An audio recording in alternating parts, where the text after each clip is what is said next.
नमस्कार, आप देख रहे हैं भारत की आवाज और मैं हूं आपके साथ साक्षी निर्माण। आइए शुरुआत करते हैं आज की कुछ खास खबरों से। विशुनगढ़ थाना क्षेत्र के कुदरा गांव में चल रही श्रीमद् भागवत कथा के 5वें दिन पहुंचे मंत्री धर्मपाल लोधी जी ने कहा, सभी गाय पालक छोड़े नहीं जब गाय दूध देती है। इस मौके पर भाजपा जिला अध्यक्ष नरेंद्र राजपूत, अमित गुप्ता, देवेश दीक्षित, उमजी दीक्षित, सुधीर कुमार द्विवेदी उर्फ कल्लू भैया, राम बख्श, नेताजी डॉक्टर संतोष, अवतार खटिक आदि लोग मौजूद रहे। विशुनगढ़ से सद्दाम हुसैन की रिपोर्ट। तो एक बार सभी लोग बोलेंगे भारत माता की। ऐसे नहीं भाई, इस कुडरा गांव में भी जय जयकार हो रही है और इतनी धीमे आवाज में आप सभी लोग मेरे साथ हाथ ऊपर उठाएंगे, मुट्ठी बीच कर बोलेंगे भारत माता की, भारत माता की। आज श्रीमद् भागवत कथा में हमारे बीच उत्तर प्रदेश की राजनीति में क्रांतिकारी कदम उठाकर सबको साथ लेकर चलने वाले उत्तर प्रदेश सरकार में कैबिनेट मंत्री परमावीर धर्मपाल सिंह जी, हमारे बीच तिरवा विधानसभा से लोकप्रिय विधायक आदरणीय कैलाश सिंह राजपूत जी, हमारे बीच उत्तर प्रदेश सरकार के पूर्व मंत्री परमावीर अवधेश वर्मा जी, लखनऊ से चलकर आए डॉक्टर हरीश लोधी जी, आदरणीय हरपाल सिंह जी, और यहां पर इस कथा के आयोजक हमारे छोटे भाई श्री राम बख्श वर्मा जी, जिन्होंने वास्तव में इस कन्नौज जनपद के छोटे से कस्बे बिसुड़ के पास कुडरा गांव में जो ऐतिहासिक कथा कराने का काम किया है, इनको उनकी टीम को बहुत बहुत बधाई देता हूं, शुभकामनाएं देता हूं। और निश्चित रूप से कहना चाहता हूं कि जिस प्रकार से पूरे देश में और पूरे विश्व में भारत की जय जयकार हो रही है, ठीक उसी प्रकार से इस श्रीमद् भागवत कथा के माध्यम से जो हमारी व्यास गद्दी पर विराजमान सब लोग हम नाम बोलेंगे, आप लोग कहेंगे जय भारत माता की, भारत माता की, भारत माता की। धरती माता पूरा हमारा पालन पोषण माँ की तरह करती है। धरती माता की, धरती माता की, धरती माता की। दुनिया में ऐसा कोई पशु नहीं है जिसका बालक बच्चा पैदा होती माँ का उच्चारण करें, और दुनिया में कोई भी ऐसा पशु पक्षी या कोई नहीं है जिसका मल और मूत्र पवित्र हो। एक गौ माता ऐसी है जिसका मल भी पवित्र है और मूत्र भी पवित्र है। गौ माता के गोबर में लक्ष्मी का वास है और गौ माता के मूत्र में गंगा मैया रहती है। तो इसलिए गौ माता की जय को भी बहुत जोर से बोलेंगे, गौ माता की, गौ माता की, गौ माता की। धन्यवाद। व्यासपीठ को प्रणाम करते हुए इस आयोजन में भाई राम बख्श को मैं बहुत बधाई देता हूं, जिन्होंने अपने पिता की पुण्य स्मृति में इस भागवत का आयोजन किया है और मुझे निमंत्रण देकर यहाँ बुलाने का अवसर दिया, जिस माध्यम से मैं आपके दर्शन कर पा रहा हूँ, ये मैं अपना सौभाग्य मानता हूँ। दूसरे अखिल भारतीय लोधी समाज के राष्ट्रीय अध्यक्ष, एटा से विधायक विपिन कुमार डेविड, मैं उन्हें भी धन्यवाद देता हूं। उन्होंने मुझे बहुत आग्रह किया और कहा कि मैं आऊंगा, भले ही वो किसी कारण से नहीं आ पाए, लेकिन उनकी वजह से मैं यहाँ उपस्थित हुआ। तीसरा, मैं अपने विधानसभा में सहयोगी भाई कैलाश राजपूत को बधाई देता हूँ। मेरे साथ पूर्व मंत्री अवधेश वर्मा जी भी हैं, और यहाँ जिले के अध्यक्ष जिन्होंने आपसे अपील की, भाई नरेंद्र राठौर जी, मंच पर सभी उपस्थित महानुभाव, मेरे सामने बैठी मातृ शक्ति, उपस्थित आदरणीय बंधुओं, पत्रकार मित्रों, ये कार्यक्रम बहुत अच्छा है। व्यक्ति की दो चीजें होती हैं, तन और मन। तन को ठीक रखने के लिए पौष्टिक भोजन की आवश्यकता होती है और मन को ठीक रखने के लिए भी अच्छे विचारों की, अच्छे सत्संग की आवश्यकता होती है, जिसको आप रचना प्रणव आपके सामने अच्छे विचार देने का काम कर रहे हैं। तन भी मजबूत हो और मन भी मजबूत हो। तन मजबूत होगा अच्छे पौष्टिक भोजन से और मन मजबूत होगा अच्छे सत्संग से। मैं भाई राम बकश जी आपको बहुत धन्यवाद देता हूँ। आप दोनों काम कर रहे हो, यहाँ तन भी मजबूत कर रहे हो और मन भी मजबूत कर रहे हो। तन और मन सुंदर होगा तो सारे कार्य सुंदर हो जाएंगे। तन भी ठीक रहे और मन भी ठीक रहे।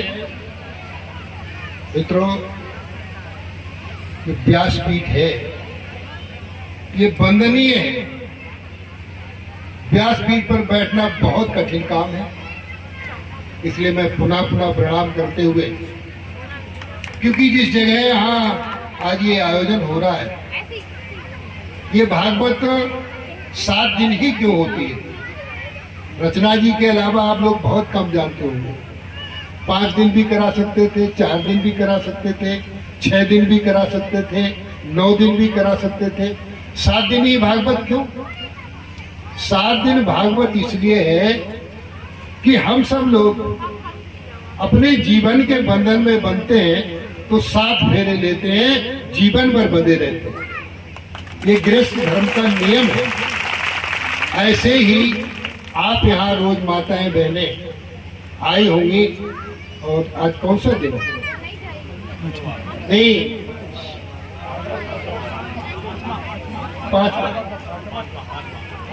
5वां दिन है।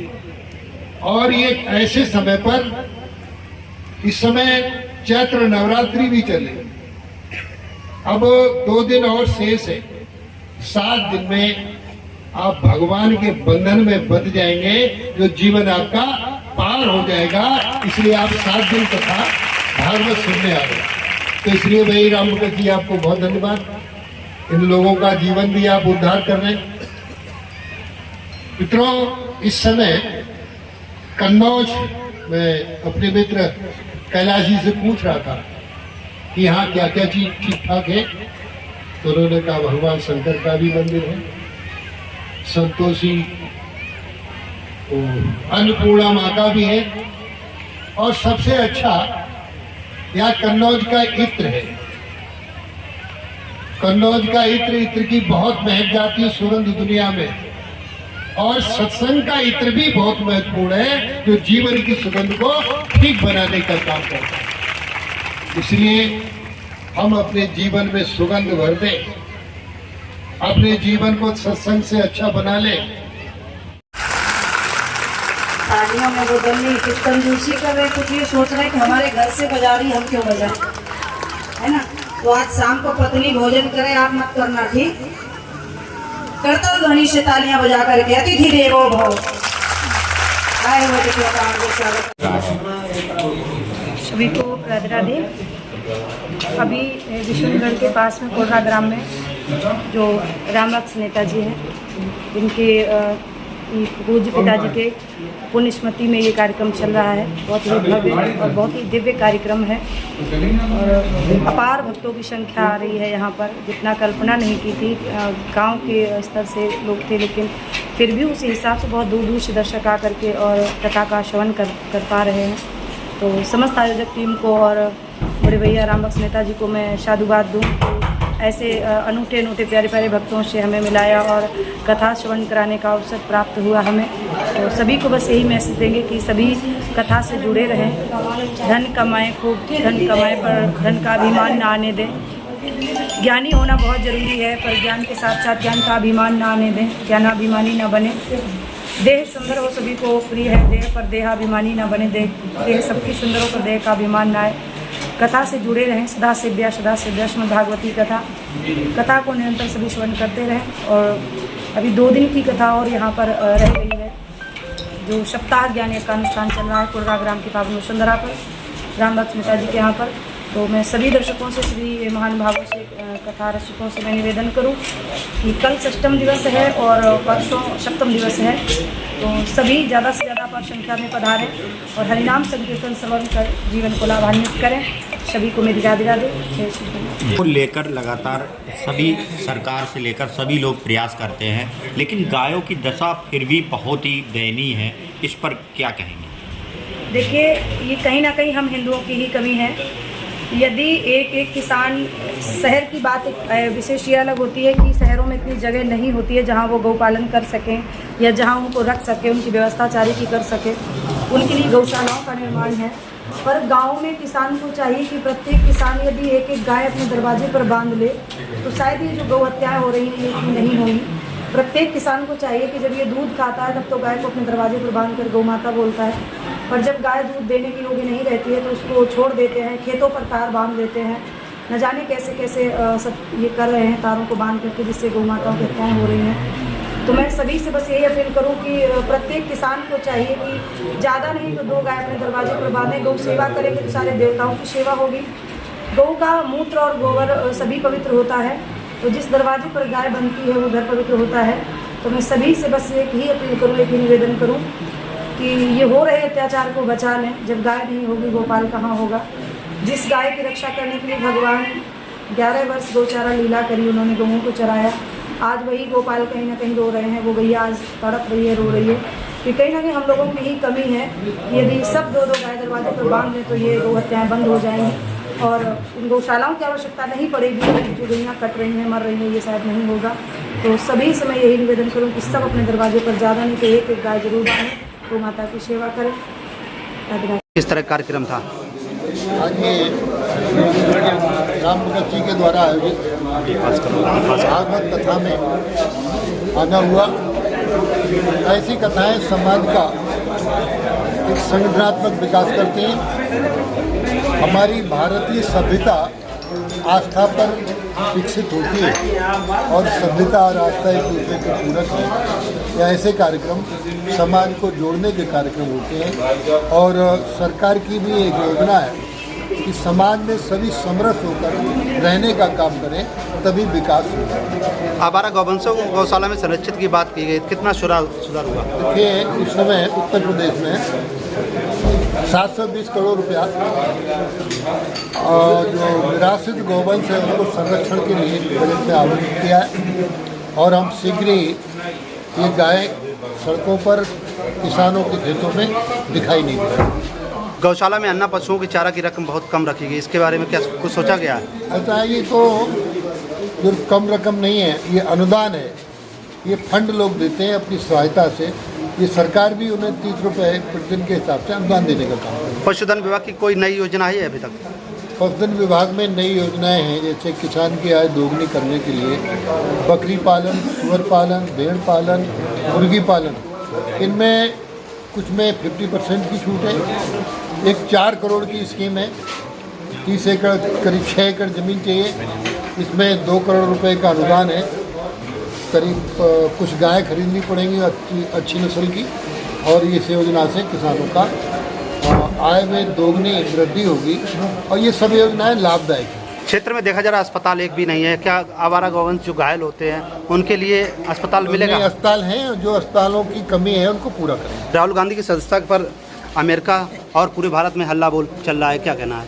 देखिए, राहुल गांधी की सदस्यता का काम, मान लीजिए वो हड़ताल भी कर रहे हैं, ये तो कोर्ट ने लिया है और कोर्ट हड़ताल, सरकार तो निर्णय वापस नहीं ले सकती, कोर्ट में जाना चाहिए था। और जो देश का अपमान विदेश में जाके करे और विदेश ऐसी बातें बोले तो फिर ये बहुत ही खतरनाक है। ये देशद्रोह का काम है, ये देशद्रोही लोग हैं। अतीक अहमद की गाड़ी पलटी नहीं है, लोग सवाल कर रहे हैं विकास दुबे गाड़ी पलटी है, क्या कहना? देखिए, सरकार अपना काम कर रही है। बाबा का बुलडोजर कानून का राज स्थापित कर रहा है। अखिलेश यादव सवाल उठा रहे हैं सारस को लेकर कि जिस तरह हम गए थे आरिफ के घर पर सारस से मिलने के लिए, इसलिए उसको बंद किया गया है। क्या लग अखिलेश रहा जी है? को गाय और सारस में अंतर समझ में आना चाहिए। सारस भी प्राणी है और गाय भी प्राणी है। उन्हें गाय